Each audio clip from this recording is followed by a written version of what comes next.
Технички проблем е најчестата причина зошто деновиве доцни исплатата на повратот на мој дедеве, уверува директорката на УЈП Елена Петрова, откако дел од правните и физичките лица реагирале дека исплатата доцни.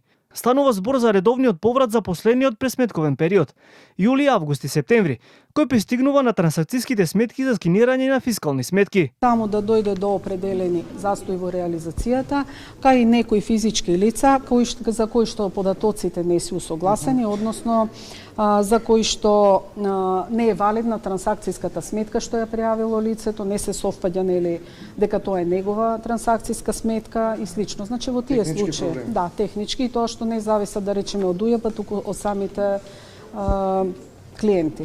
Директорката на УЈП на денот на даночните работници информираше дека во изминатиот период имало засилени контроли при што биле утврдени низа прекршоци, најчесто за затајување на данок. Во овие 10 месеци имаме дополнително утврдени даноци од даночните контроли во износ од над 60 милиони евра, што е за скоро 70% повеќе од дополнително утврдените даноци во истиот период од минатата година.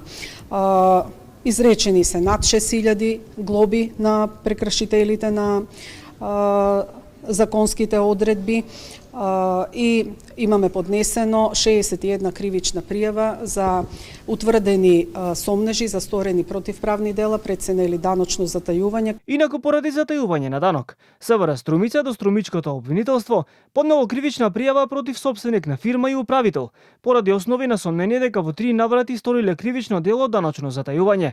Со ваквите дејствија пријавените во текот на 2023 година го оштетиле буџетот во износ од над 9 милиони денари.